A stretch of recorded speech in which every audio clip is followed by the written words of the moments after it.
What is up, everybody? On today's episode, we are talking about some tips for beginners and maybe some experts. I don't believe in experts, need to be reminded of certain things because I think even we can slip up. Now, I just said I didn't believe in experts and said we. If you don't want to listen to me, that's fine. I am a guy who puts my right and wrong after every season. I am not ashamed to be wrong because my dad is always right. And I feel like my analysis is right. I am no expert. You know why I'm not an expert? Just like fucking CNN has no experts and fucking Fox has no experts because it's a fantasy land. Politics and fantasy football go hand in hand. You understand me? It's a goddamn fantasy land. So we're going over some tips and tricks. Some tricks. There's no tricks to this shit. Okay, just fucking run the video. On this episode of Shooting the Shit with Sands. Oh, baby. Oh, baby. I am who I am. My name is my name. And welcome into another episode of Shooting the Shit with Sands. Yes, I'm done editing that. It is so annoying to edit my intro. Maybe I shouldn't have a curse word in the name of my podcast or my YouTube channel, whatever we call this thing now, right? Maybe I shouldn't do that. So I think it's a little too early to speak about players. Now, I'm going to have videos on players I'm going to reach for and guys I'm looking at their ADP right now, but it's just too early. It's almost like I'm looking at position groups instead of actual players and kind of deducing it down where, because, Jahmyr Gibbs and Ashton Jeanty have been a revolving door of top 5, barely top 10. Like Jahmyr Gibbs' projections have gone down, I don't know, maybe 10 points since the beginning of June. So it's hard to start analyzing the actual draft, but let's get into some tips, guys. Okay. Number 1, never have fucking fun. Don't ever have fun with this shit. You want to be in a league with your dad's friends like I did? I smoked those doctor sons of bitches and they didn't give me my money. I cried. I was 19. $1,000 would have changed my life at the moment. It changed my life right now. But don't ever be ashamed to be a fucking tryhard. That's what this shit is for. I want the $500 buy-in league that I've gotten second 3 years in a row in, and I take home $2,000, $2,400, $2,500. I want their fucking wives to tell them they cannot play anymore because they can't get in the championship. You're losing too much money. I don't want you back in that league. I want your life to depend. I want you not to be able to pay rent, and you have to ask me. You have to ask me for rent money because you spent it on the fucking fantasy football league. That's what I want. Quit being ashamed of trying hard. You understand me? I figured that out at 30 years old. It's cringy until you make it. It's try hard until you make it, isn't it? So I'm in that chat. I'm going to talk my shit. You talk your shit. All right, that's tip number 1. You never have fun. Now, the tip number 2 is a real strategy, okay?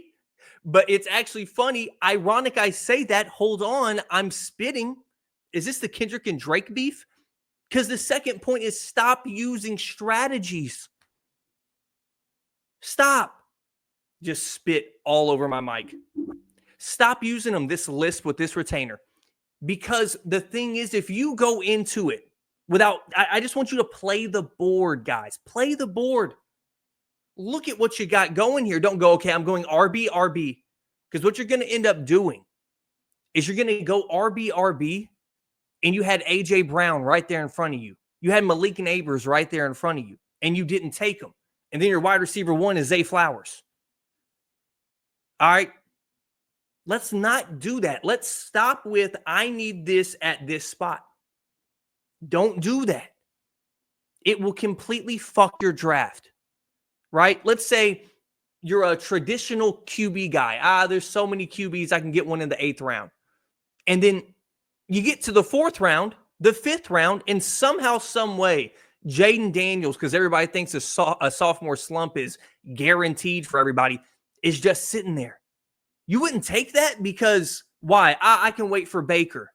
Or if you have tight end, you're like, I'm going to take a tight end late this year, and Brock Bowers is sitting there in the 3rd round.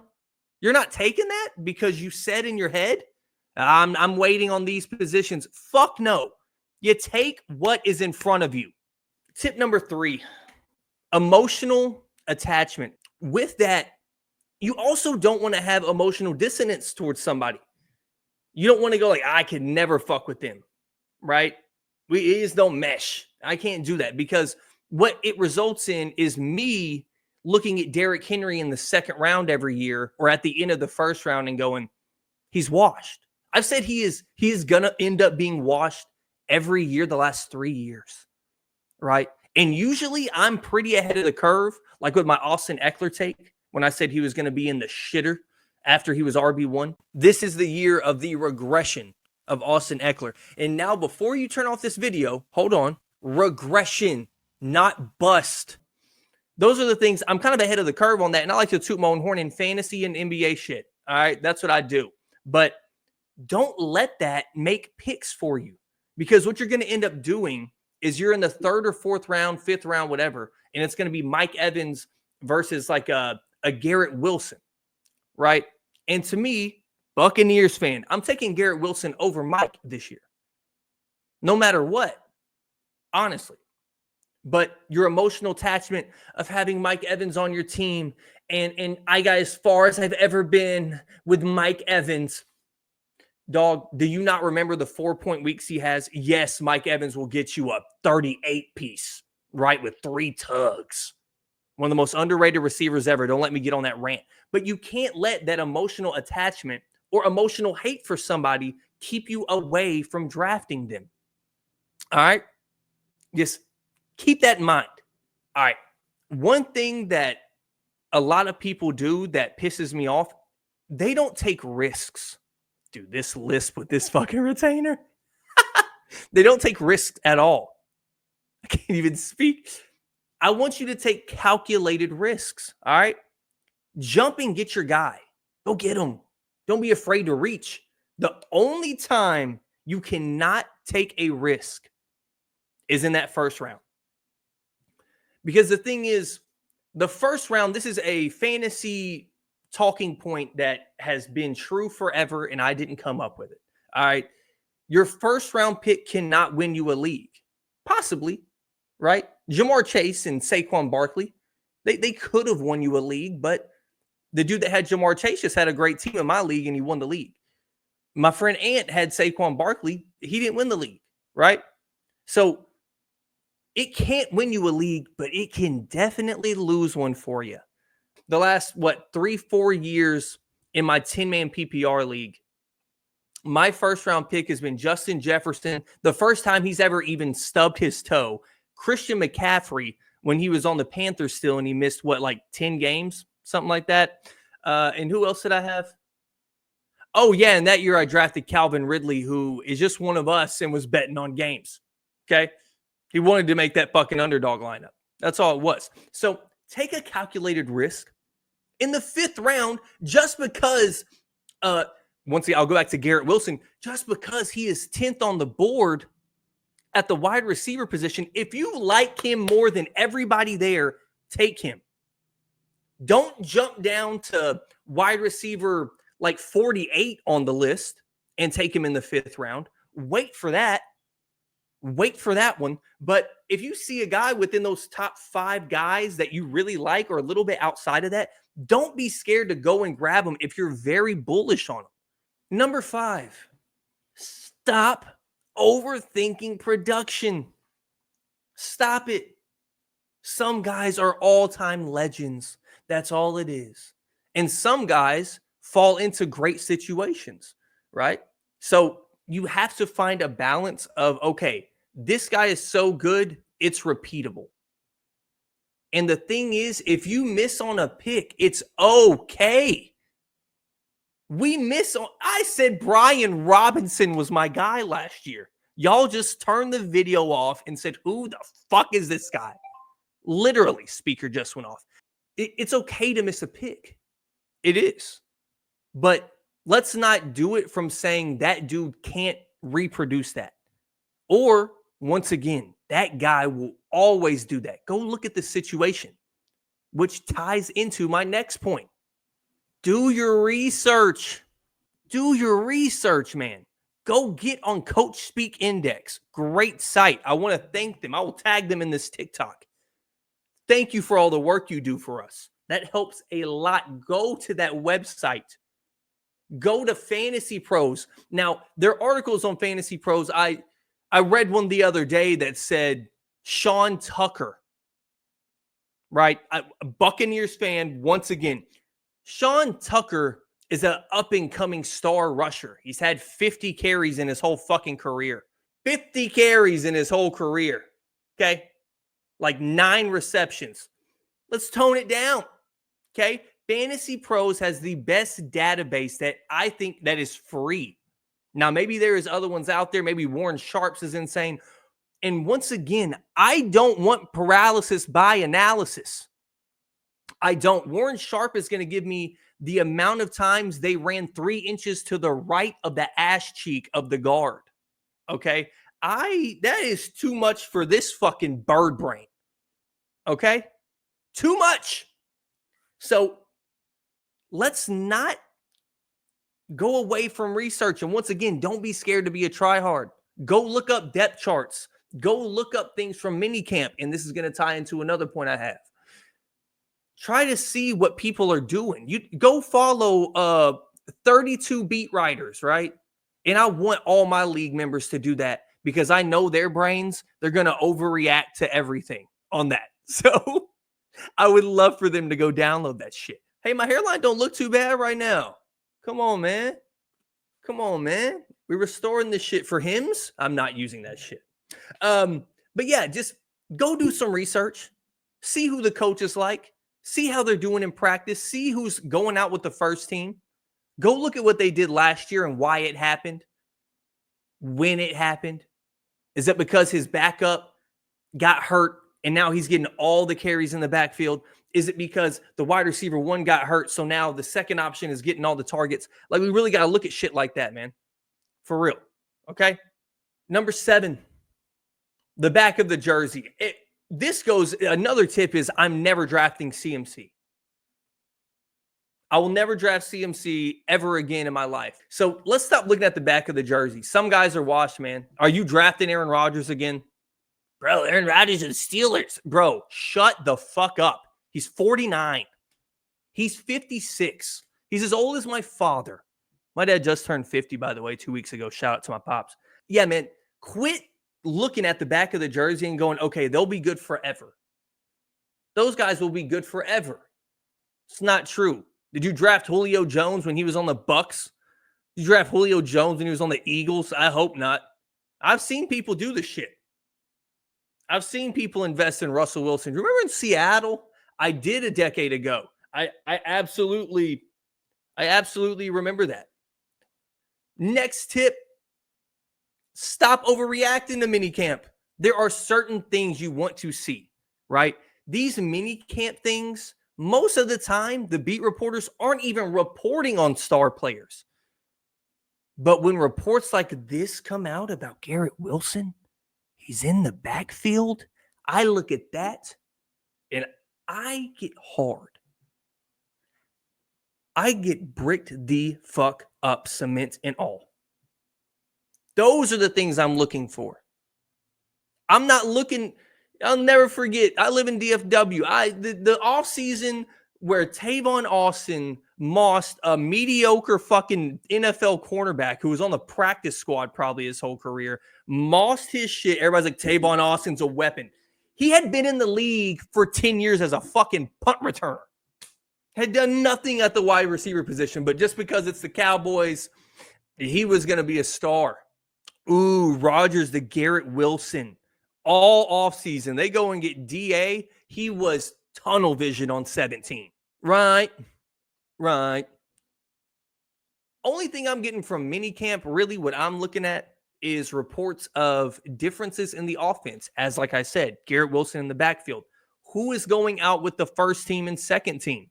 What are the coaches saying about certain things? Like in Cincinnati, Zach Moss hasn't been mentioned. And somebody out there is going to take him as a handcuff, right? And the thing is, it's June. That shit may change by the time we get to August and September.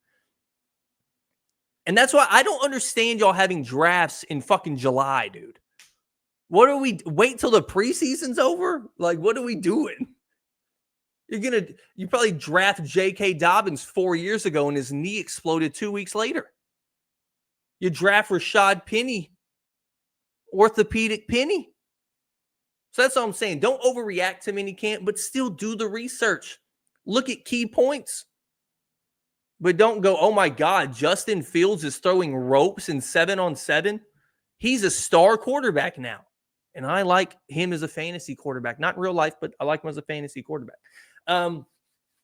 Tip number 9. You have to get handcuffs.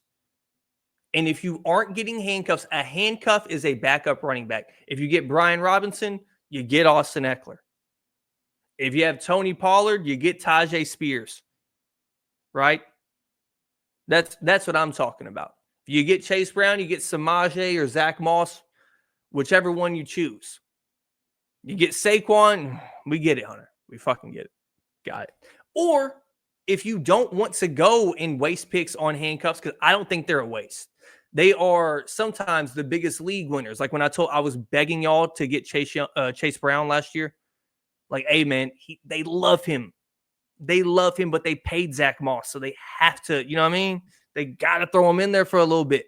The reason that is because if Bijan Robinson goes down as your first-round pick, yes, you are getting a drop-off, but you are still getting every touch that Bijan would have got into Tyler Algier.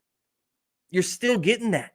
Well, you hope, but that can be league winner shit right there. The dude that you got in the 11th round that happened to be your handcuff is still giving you, instead of the max ceiling of 25, 30 points from Bijan. So this year, I love him.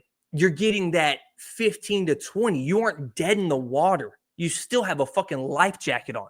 And if you don't want to use on handcuffs, I'm going to every backfield and getting the number one running back on the depth chart.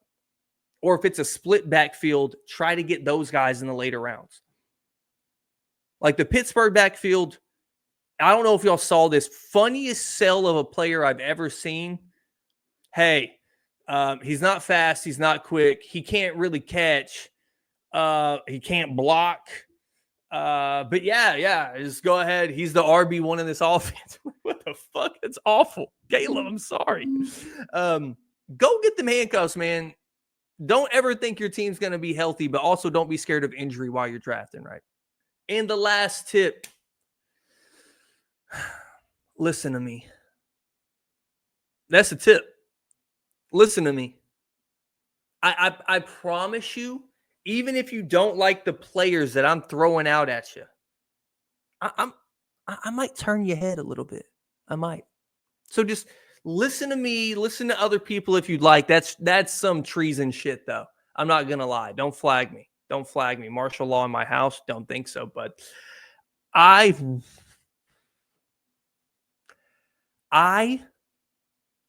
know what I'm talking about. No, honey, your subscribers are low. Oh, honey, you don't have any views.